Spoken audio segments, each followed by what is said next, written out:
What is going on, everybody? We are back once again with another edition of Wrestling Republic's daily broadcast. It is Saturday, November 16th, and I've just finished up washing all the Jake Paul off of me. Feeling a lot better. I've been thinking about SmackDown. We're going to break down SmackDown. I've got a wicked crew riding with me, a couple of the originals, two from the early days of the daily. One in North America with me and one across the pond. I'm going to start in North America with the guy that filled in last second and reviewed last night's show. Talk about Mr. Clutch. Have you washed all the Jake Paul off you yourself, Kobe, our head of reviewing up in Regina, Canada, or have you not? Well, I was able to wash it off by finishing my review after the fact and all that garbage, the nonsense that happened. I mean, of course, this isn't a review show of Jake Paul versus Mike Tyson, but of course, I share the same Thank sentiments. God. It was boring. It was exactly what you expected from a 58-year-old man who probably shouldn't have even competed, but let alone it happened. 70,000 people in AT&T Stadium. I mean, plenty more on Netflix and the millions watching at home. And the true millions watching at home. Thank you, Mr. Rock. But yeah, it's a tough one to say. It is a tough one, but we will break down SmackDown today. I promise you, this is probably my last Jake Paul reference, but I know my next co-host that I'm going to introduce has definitely watched the Jake Paul off himself. He's ready. He's suited up for today. Across the pond, host of the Soul Sessions. Soul, what's good? I mean, technically, the thank of that matchup was never on me because I didn't watch it live. You know, I actually wanted my own sleep.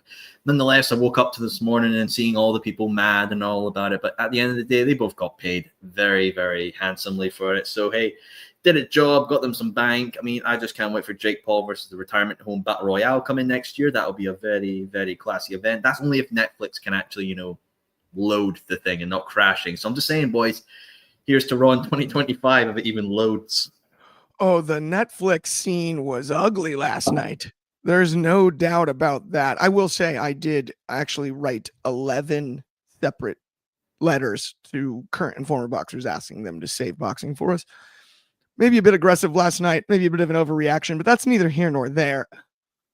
Netflix, though, jamming, that was odd. I mean, before we get into our first topic for a second, like, Kobe, you watched it live. I mean, like, as a wrestling fan, you had to kind of think, right? Like, wait a minute. I mean, this is exactly what I said. Remember, this fight was supposed to happen in July. There was going to be a lot more time for Netflix to figure this out. I said this before. I said this last night. There is, I think, 4 or 5 weeks until Christmas, and that's where Netflix has the Christmas NFL games, and that's where they're going to know this is make or break. Can we do live shows like this? It's so true. It felt like a litmus test. I can't exactly. This is exactly what it is. It is a test. Obviously, the demand for Monday Night Raw is not going to be as much as this, so maybe the servers can handle it. But at the end of the day, if I'm WWE, I'm sending a stern email to Netflix about this. Yeah, strongly worded letter. Something's being sent. There's going to be communication. Send it up but to it's a chain command. multi-billion-dollar company in Netflix. I do not doubt them being able to get this prepared for the Christmas NFL games, if not Raw on Netflix. I mean, imagine this happens during a Mania. I mean, it's gonna be rage. Welcome back to the 90s. Okay, wait, we got a great comment here from DC Warlord. He said Taylor Serrano was match of the night. Honestly, 4 rounds into the Tyson Paul fight, I said out loud to everybody in the room, could they have just not let the Taylor Serrano fight keep going instead of this? Like, could they have not just extended that instead? Like, I would have still watched. It was great. That was pure fighting entertainment. A lot, obviously, shenanigans. Texas State Athletic Commission, I promise this is the last boxing thing I'll mention, but the Texas Athletic Commission should be just absolutely horsewhipped for the effort last night. That was one of the worst sanctioned cards I've ever seen in my life, top to bottom, the way it was handled from judging to refereeing to all of that. Like it's just silly. Let's figure it out. I mean, that's probably why Tyson and Paul was there, because that why it was there would have probably been the only commission who would have sanctioned Mike Tyson to fight. Absolutely, that's the truth. It was either that or Tennessee. They had two choices. But let's talk about some wrestling. Finally, let's talk about some wrestling. Let's talk about SmackDown last night. Let's all take a deep breath. It's gonna be okay. So we got Bronson Reed, big Bronson Reed, no less. Not Big Jim Uso, not to be confused with Big Jim Uso. Two different guys. Big Bronson Reed helps out the Solo Sikoa-led Bloodline. Thing is, Bronson Reed, New Zealander, Polynesian descent, he may not be in the Bloodline via blood. Boy, does he fit the aesthetic in the group. It makes a ton of sense to me. If you're going to add somebody for this Survivor Series coming up, why not Big Bronson? I dig it. We've thrown out so many hypothetical names. Why not Bronson Reed? I'm going to go straight to you here first, Kobe. We didn't think of Bronson Reed. Maybe we are now, right? I mean, obviously we are now because he appeared with him, and I don't know if it's a permanent move to put him in the Bloodline or not, but this is fitting. And I mean, Bronson corrected people on social media saying he's Afakase, which is essentially he's half Samoan. And that's where that lies. So he fits the mold of being a part of the Bloodline and being in this role and in this scenario. If we want to make Solo's Bloodline even more dangerous and threatening, why not put Bronson Reed in this? And I think this is the interesting part, is it fits. And we sat there going for a week, yeah, this makes sense 4-on-4. I prefer 4-on-4. Well, this works. This is fitting. This is Solo Sikoa real figuring it out of there's another person who has some Samoan inside of him, in his soul, whatever you want to say it. And he got him. And I think this is the interesting part. If I'm looking ahead and we know Roman is advertised for Saturday night's main event, I think that's the Saturday night's main event match is Roman versus Bronson Reed. Because guess what? If I'm looking at the PLE schedule, there's Rumble, Chamber, and WrestleMania. Roman's not going to have blow-off matches of this feud at the Rumble or at Chamber. So it is going to be a tough way, and they are going to try. They're going to try to bring it out to Mania. If it's not Rock and Roman, it's Roman versus either Jacob Fatu or it's Solo Sikoa at this point. And letting Bronson Reed at least have a match at Saturday night's main event might be the move. I don't mind it in the least. And you know what it's also doing, Kobe? It's making a heck of a lot more sense of him not necessarily going over on Seth Rollins. In a weird way, that makes more sense to me now than it did before. Now he's angry. He's just going to mess up all kinds of stuff. Right? He's like, you're not friends currently, but I know you guys used to get along. Watch me beat up Roman Reigns. That's kind of how I felt. Yeah. Right. And I mean, Roman's sell on the tsunami was, magic as well. Gorgeous. I mean, he's one of the best sellers in the game right now. And I mean, the fact that we had multiple cutscenes of Roman Reigns showing off the emotion he can tell and convey with his face, it was perfect. It was great. We saw it twice last night, and there's still one more aspect to talk about, and I think Soul's going to talk about it next. Absolutely. And I do want to ask you about all this, Soul, but at the same time, it's funny. We've had a lot of talk about 4-on-4, 5-on-5, 4-on-4, 5-on-5 for Survivor Series war games, right? Mm-hmm. Bronson's a logical fifth. If you're going to add somebody, right? That makes sense. I think it adds up, doesn't it? Right? I mean, he's a logical fifth now, given the current state. And here's my real question, though. I think Sammy's a logical fourth. I don't necessarily know who the logical fifth is for the other side. That's the question I want to toss to you, Soul. I mean, thing about Bronson is obviously his recent booking has been such an improvement. Don't get me wrong, that's great to see there, and to get him this position here, that's fine. But it's clear that he's going to be the fall guy to keep the other members of this new bloodline strong. So I get that. I get what that point is from the booking point. I've seen people, obviously I originally had this about Cody Rhodes and Kevin Owens. Basically the enemy of my enemy is my friend. That should be Kevin Owens' standpoint. Cody to realign with Roman Reigns. But I actually fully support being Seth now in the OG Bloodlines corner, because Seth Rollins and Roman have so much history going back to the days of the Shield and winning the tag titles together, which was Roman's first title win on the main roster as well as Seth's. Obviously, Seth had the NXT before that, but obviously wasn't the main roster at that point. And that storyline between them with the Shield seemed to close at WrestleMania 40 when Roman went for the steel chair on Seth and lost the match against Cody because of that. So they have the history there. I've seen some people say, well, why not Cody? Why not Cody? Well, I don't think Cody is really... I don't want Cody involved with Bloodline. I think it's such an anchor. You let Bloodline in its own little pocket universe. Yeah, everybody else do their own little things, right? Don't have everybody sucked into it. It's like you have to be interacting with Bloodline to be focused. No, other people can do their own things. I think that OG Bloodline are going to win at War Games. I think Bronson Reed is going to take the pin from who, I don't know. But I would like to see The Rock show up at Survivor Series and do something, because if he doesn't show up, then what was the point of him showing up at Bad Blood? Like, literally, was it just for him to like, I'm still here, I'm going to go make a crappy movie that's going to bomb the box office? I mean, okay, that's your play game, pal. I fully understand it, but you need him to be more involved, like, because The Rock's a lingering force in the background. If he doesn't really show up with all this pay-per-views and all that going in, especially with the WrestleMania season coming up, like, if he doesn't show up at Rumble, that's worrying. If he shows up at Elimination Chamber, all right, that's cool, go horse correct. If he doesn't show up at Chamber, is he literally just going to show up at Mania? Is he going to be a part of this European tour, the road to WrestleMania?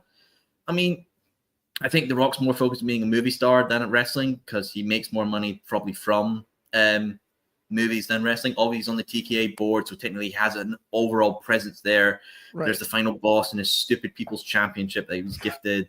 The thing is funny about me, I know The Rock more as an actor than a wrestler. That's where I was first introduced him to in obviously The Mummy 2.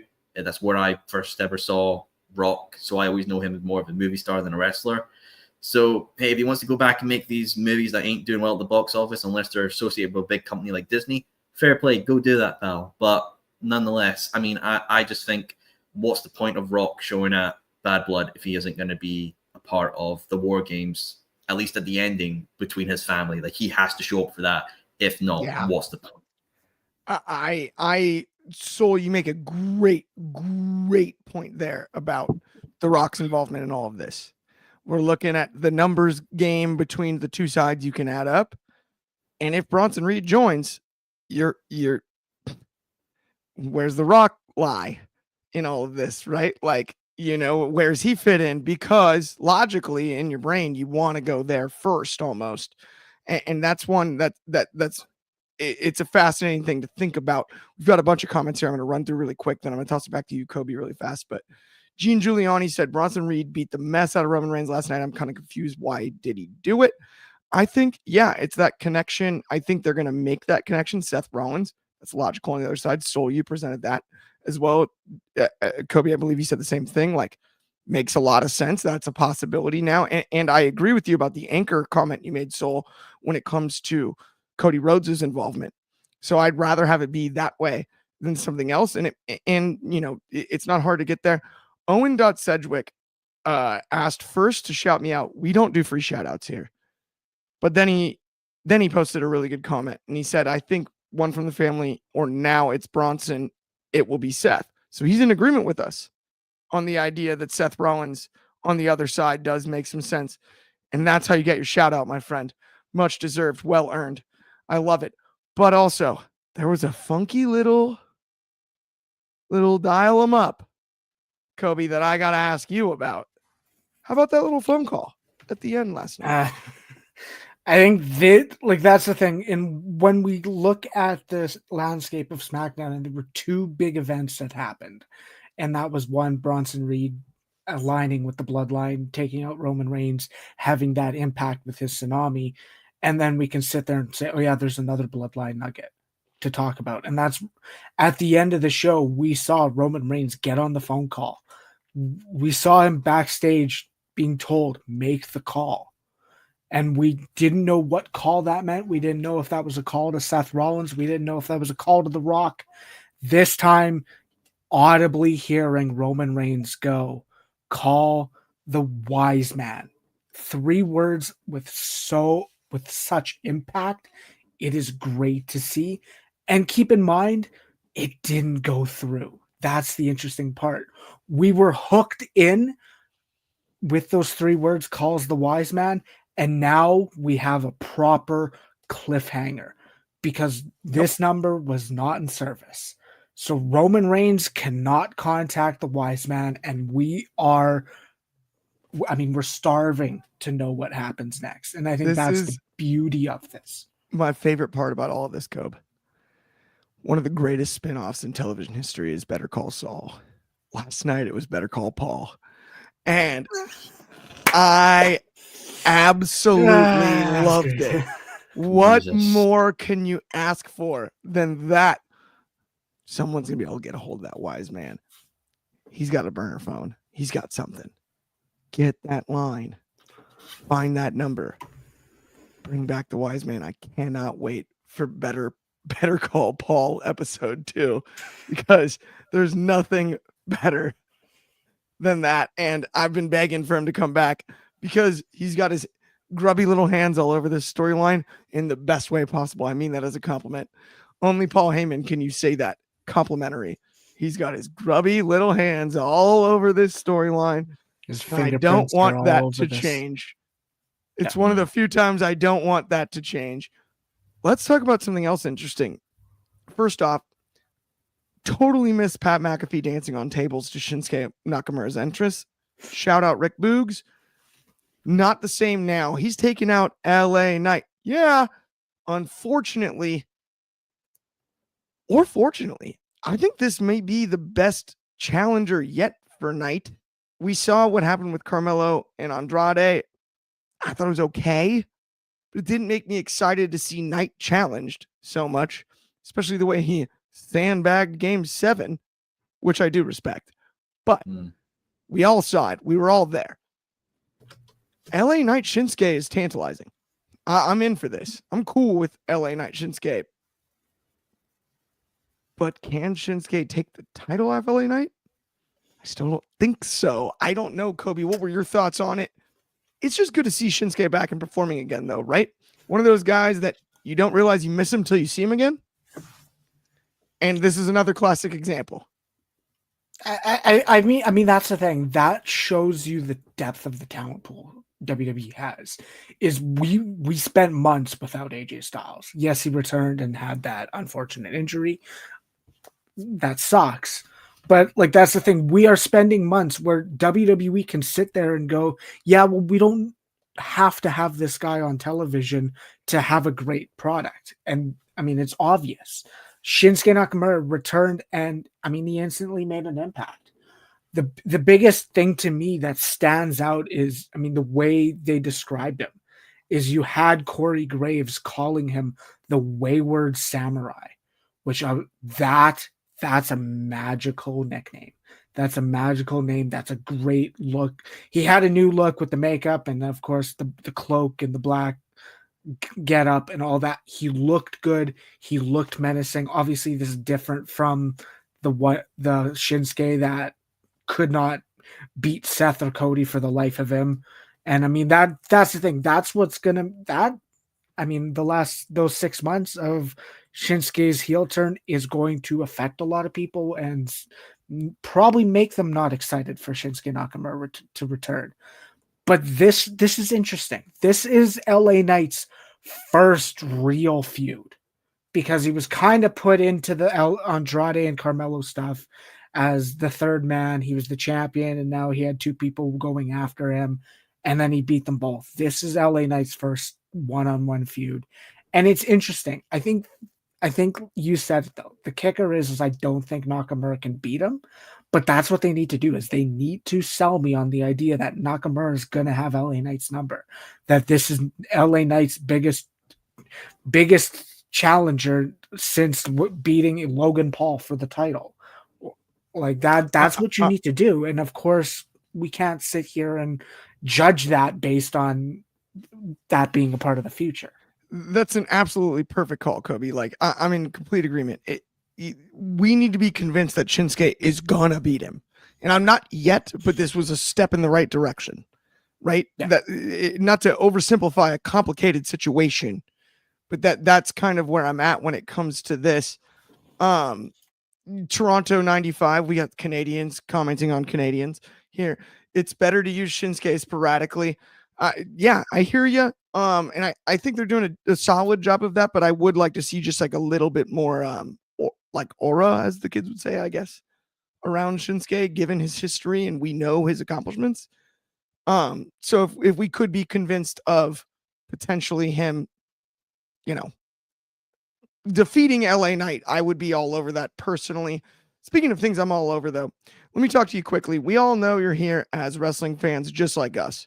So you're already here. If you have not checked out Demand Progress Plus, what in the world are you doing? And not only that, we got a code for you to make it even easier. Use the code WatchProgress1. You're going to get 50% off your first month.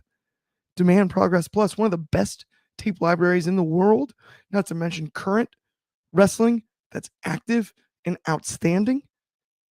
Some of your favorites, their history. You're also going to see Defy and more promotions as well.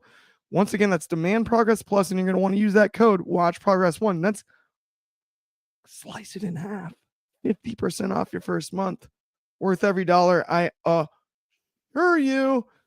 But let's keep it rolling here on the show. Okay. I'm going to have to come clean for a second here, guys, to everybody when it comes to Tommaso Ciampa turning heel. I watched the Tyson Jake Paul fight, which I promised I would not mention again, but that's what I did last night with my friends. And we were watching, then we got SmackDown going. And one of my friends audibly said, "Who is Thomas Ciampa?" And I don't think I'll ever be able to shake it. It's changed. It not only did he turn heel last night, Tom Ciampa is the thing I heard all night yesterday. There's nothing that can change that for me. I was like, who's Thomas Ciampa? Yeah, it's Tom Ciampa. He's good. Trust me, you're gonna love him. But he's not doing it.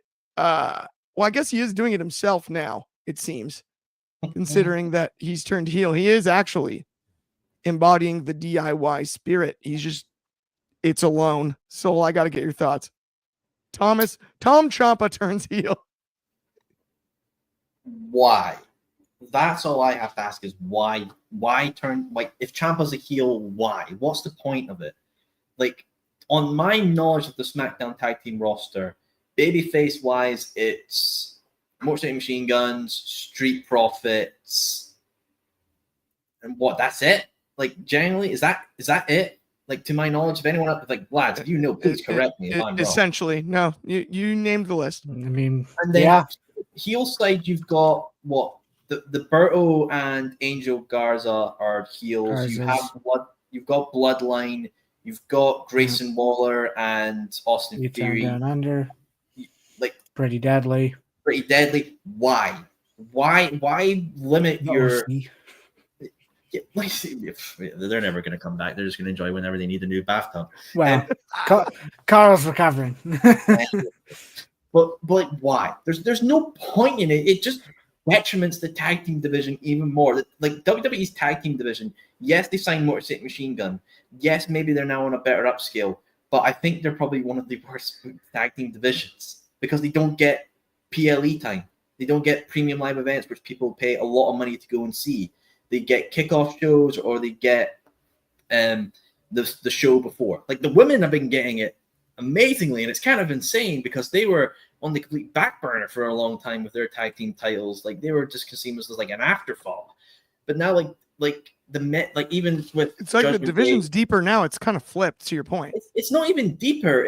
We've gone from like a puddle to the shallow end at a pool. Like we haven't gone any deeper, but we haven't broken ground. We've not gone subterranean level. We're just a wee bit deeper down the pocket. Motor City Machine Guns is great, and I absolutely am happy with that. But like when you look at even NXT, you've obviously got Fraxium are doing great there. You have Chase U, you have I don't know what OTM.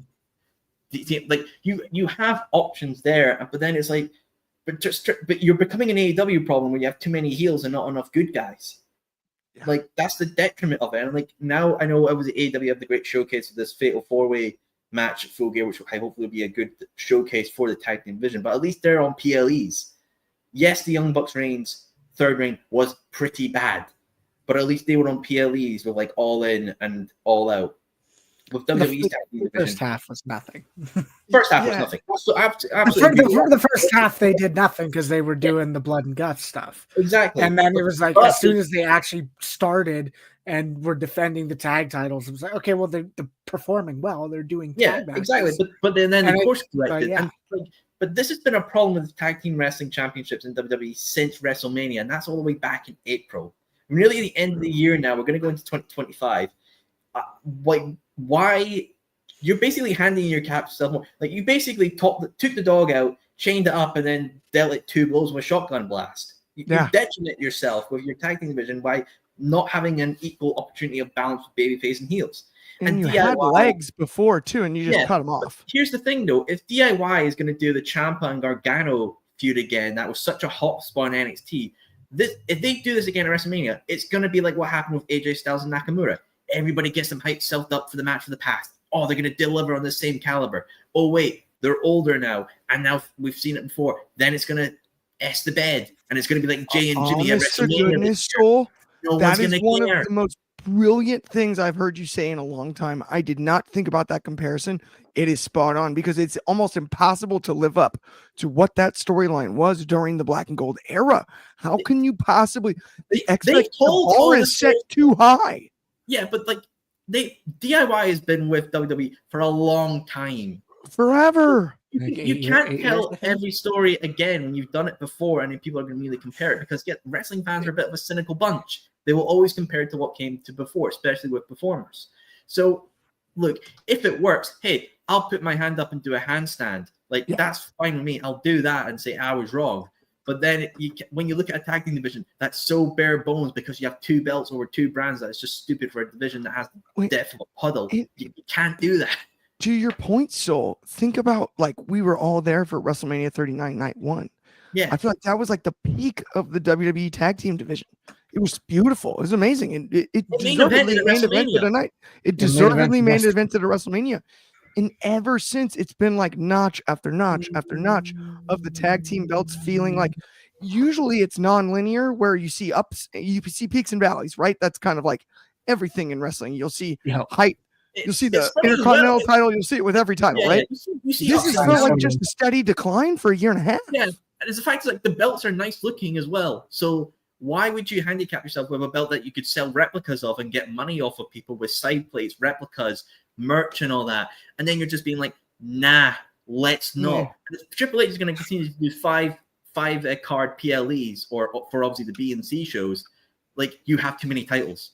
If AEW did that, their whole things would be way worse. You can't handicap yourself with limited card placements when you have too many championships. Unless we go crazy now and go back to brand exclusive PLEs to get everything. Is that crazy though? Yeah. I mean, I think there's an argument where that could work. I think there's a business wise, there's a tough conversation because a lot of these shows are being bid on and like, the latest one is Toronto, the Chamber. Toronto paid the most money to get Elimination Chamber. For them to start having to bid for brand exclusive pay-per-views, that's where it can get funky. But that's the thing. If you want to do 5-match cards, there's often 5 matches on a brand for each brand, you could say. But I mean that's the tough part. Like you said, since WrestleMania, there hasn't been a tag title match, I guess non-women's, but there hasn't been a men's tag match on a PLE card since WrestleMania. And there's been tag matches like Cody and Roman versus Solo and Jacob. And the Randy and Kevin versus Solo and Tama Tonga. There have been tag title. I know people have debated this all the time as well about these Street Profits. Everybody's loved the Street Profits. Everybody wants them to get their true moment to shine. And we've always debated. Now we opened up a can of worms. Yeah, we've always debated this Montez Ford singles push, right? I'll tell you what, if I was Street Profits, I would look at WWE Tag Team, right? We get limited TV time. We haven't been on PLEs in the tag team. Go somewhere else and reinvent yourself. Go. Not saying AEW, right? Or TNA. If you still want to have a partnership or friendship with the WWE, go do that. Go do something that like what Motor City Machine Guns were, right? They were a team that made their name somewhere else there, and they eventually got the accolades and now getting their flowers with. And everything that since they've debuted has been logical to your point, so yeah. And everything there's tag teams out there that are unsigned that maybe WWE should pick up. Like, I don't know, obviously, if Subculture we want to go back because of the part of NXT UK, but they are a decorated tag team. You've got Sunshine Machine in the UK as well. You've got James Ellis and Tate Mayfair's Brilliance X Greatness. Like, there are teams out there. Maybe we need to go on a bit of a tag team hiring with WWE because their division is the dogs. But do we? We're sitting here saying they don't have opportunities. What is signing more tag teams? Then increase because they're not getting showcased. That there's no teams. Everything's exactly. So there are teams going to break up. Austin Theory and Grayson Waller have basically been a romantic couple going back for like the 6th time of a rebound. Like, come on, there's some time to end it, boys. Yeah. You're going to end it at some point. Like, legitimately, to kind of circle this back.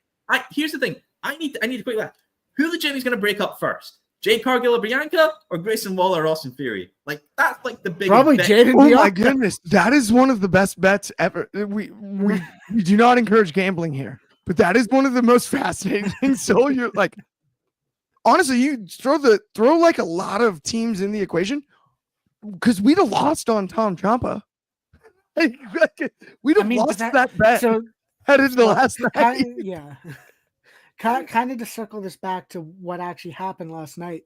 And because I'm looking at a landscape of WWE where there's so much of long-term storytelling and this is going to go 6 months and this is going to go that way, I almost wonder if this is the tag picture until WrestleMania. Profits, a DIY that is having issues, and the Motor City Machine Guns. Because like you said, there's no one else left. Yes, Motor City Machine Guns are heel, or not our heel. They're face, so they would rightfully go for a heel tag team.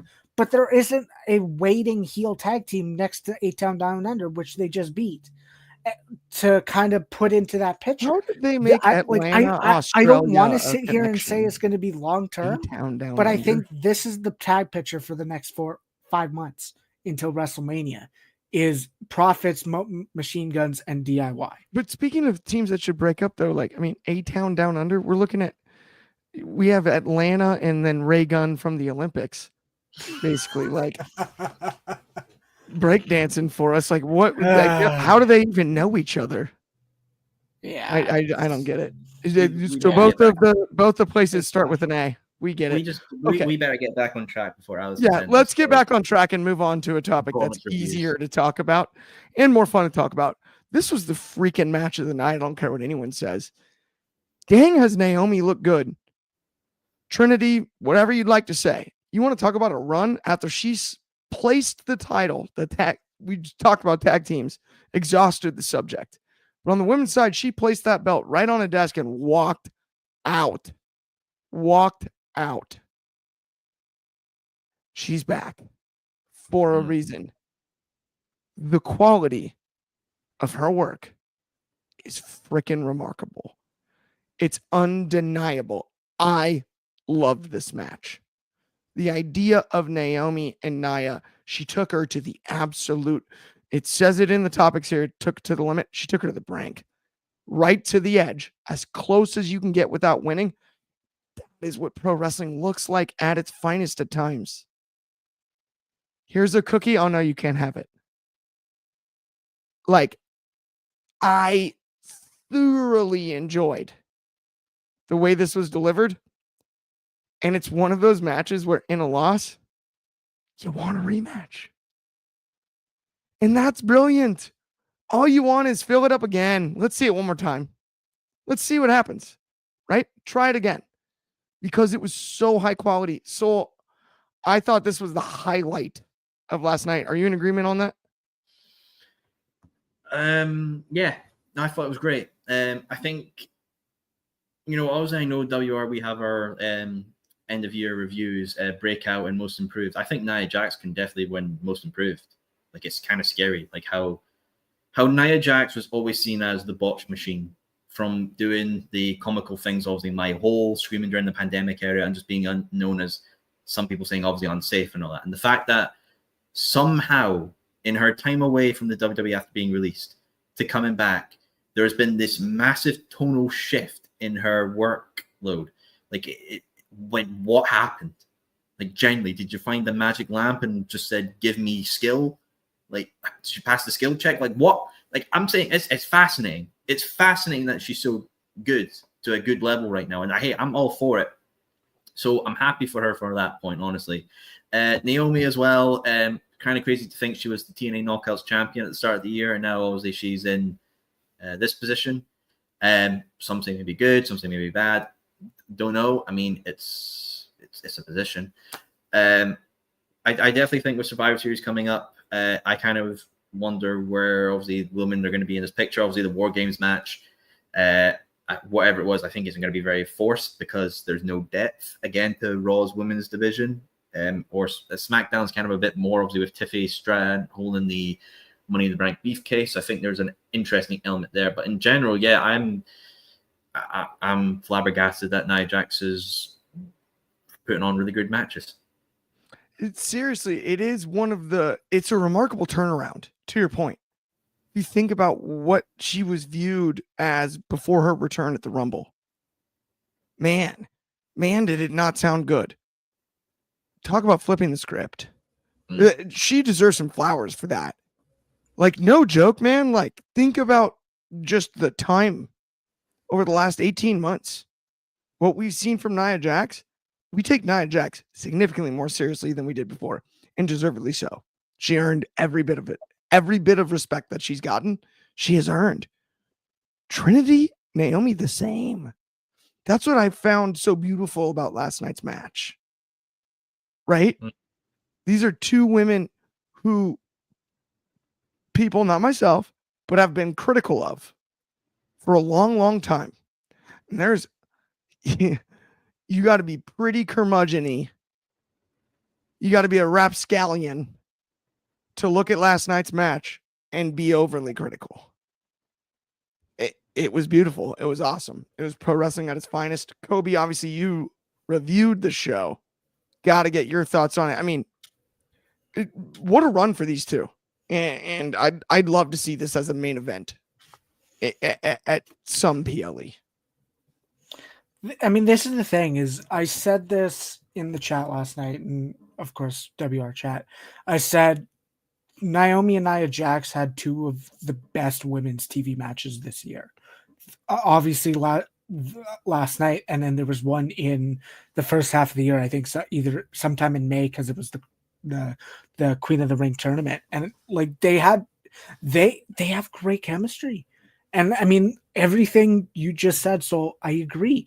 We looked at Nia Jax as the botch machine, and now she's in the running for Women's Wrestler of the Year.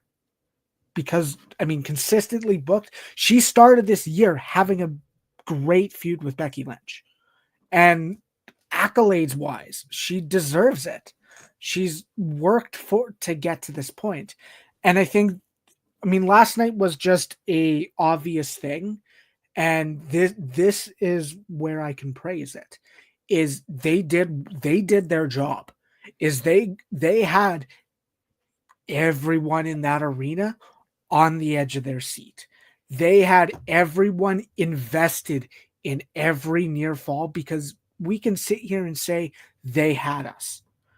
From the split-legged moonsault, from the top rope counter that Naomi did to Nia, everything was done well, and this not only advanced it, but this also set up more stuff for War Games, because we have Liv and Raquel attacking the tag champs. We know the tag champs are connected to Naomi. We know there's kind of a trio forming with Tiffany, Candice LeRae, and Nia Jax. There's connections forming.